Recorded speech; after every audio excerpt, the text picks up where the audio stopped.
2018 के अंदर जब विधानसभा के चुनाव हुए तो कांग्रेस ने जनता से वादा किया था कि हम 10 दिन के अंदर किसानों का संपूर्ण कर्जा माफ कर देंगे।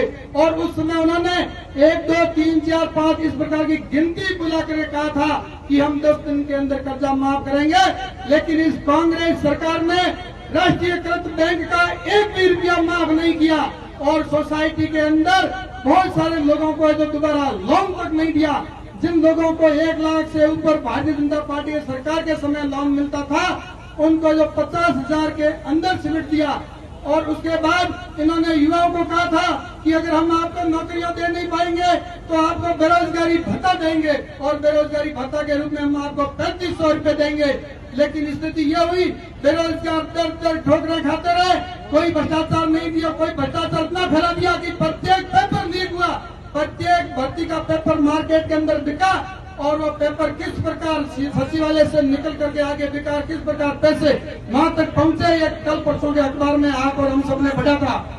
और इस सरकार ने वादा किया था कि हम जो बिजली का 1 रुपया भी रेट नहीं बढ़ाएंगे, लेकिन इन्होंने 2 बार फ्यूल चार्ज बढ़ाए और 2 बार यूनिट की रेट बढ़ाई और ये बिजली है जो दिन में 4 बार कटौती होती है। और किसानों की तो स्थिति ये हो गई जब वो फुहारा चालू करते हैं तो उसी वक्त 10 मिनट के अंदर बिजली ट्रिप हो जाती है, वापस आती है, वापस ट्रिप होती है। फसलों की स्थिति बहुत ही खराब है, किसानों की स्थिति बहुत ही खराब है। और पानी की बात करें तो सारी हौदियां सूखी पड़ी हुई है। और जब भी कार्मिक को कहते हैं भाई पानी नहीं आ रहा है तो कार्मिक कहता है कि हमारे पास संसाधनों की कमी है, हमारे पास कार्मिक नहीं है, हमारे पास जॉइंट नहीं है, हमारे पास टूटे हुए किसी भी को जोड़ने के लिए हमारे पास कोई पाइप नहीं है। ये इस सरकार के अंदर स्थिति है। और शिक्षा की बात करें चाहे स्वास्थ्य की बात करें, आप सबको पता है कोरोना काल के अंदर ये सरकार अपनी कुर्सी बचाने के लिए 5 सितारा होटलों के अंदर कैद थी और इसके चारों तरफ 2 पुलिस के घेरे थे और संपूर्ण राजस्थान की जनता को उन्होंने भगवान के भरोसे छोड़ दिया था। और कोरोना काल के अंदर भारतीय जनता पार्टी के कार्यकर्ताओं ने कंधे से कंधा मिलाकर घर से लेकर हॉस्पिटल तक साथ दिया और कांग्रेस का एक भी व्यक्ति दूर दूर तक हमने नहीं देखा। और जब लंपी की बीमारी आई गायों के अंदर तो बाड़मेर की ये गौशाला जो नंदी गौशाला है इसके अंदर सबसे ज्यादा गायों की मौत हुई। और यहाँ के विधायक गौ सेवा आयोग के अध्यक्ष हैं, उन्होंने एक बार की गायों की सेवा नहीं की। भारतीय जनता पार्टी के कार्यकर्ताओं ने दवाई गाड़ी के अंदर डाल करके 5-7 कार्यकर्ताओं ने अपनी टीम बना करके घर घर तक पहुंचकर गायों की सेवा करी। और चौटन पंचायत समिति के अंदर हमने भी हमारी गाड़ी के अंदर दवाइयां डालकर आदिराम जी हमने जाकर के गांव गांव घर घर तक घूम करके गायों की सेवा करने की कोशिश की। और इन्होंने हैं जो अपनी सरकार बचाने के लिए कुर्सी की लड़ाई लड़ने के लिए आए दिन इन्होंने काम किया। और बाड़मेर की नगर परिषद के अंदर आप देखो सभापति और उप सभापति की जो लड़ाई है वो सीधा सीधा साबित करती है कि भ्रष्टाचार पर इनकी लड़ाई है, बंदर बांट करने पर इनकी लड़ाई है। और बहुत सारी सरकारी जमीनों पर इन्होंने पट्टे दे दिए। और जब शिकायत हुई पत्रकार भास्कर ने जब यह मुद्दा उठाया तो उन्होंने पट्टों को निरस्त करके कह दिया कि हमने पट्टे दिए लेकिन हम निरस्त कर दिए। ये क्या हुआ, एक बार देते हो दोबारा निरस्त कर दो, लेकिन इन्होंने निरस्त तो 10 पट्टे किए होते लेकिन बहुत सारी सरकारी जमीनें इन्होंने बंदर बांट के रूप में बांट दी और बड़े बड़े होल्डिंग लगाए थे कि हम 501 रुपए में पट्टा देंगे। लेकिन ये जनता बैठी है, पूछ लो किसी भी व्यक्ति को 501 रुपए में पट्टा नहीं दिया। और अपनी मनमानी की रेट बना करके हर मोहल्ले के अंदर इन्होंने विकास शुल्क की रेटें अलग अलग रखी और इस प्रकार से सरकारी जमीनों का बंदर बांट किया कि त्राही जनता के अंदर मची हुई है।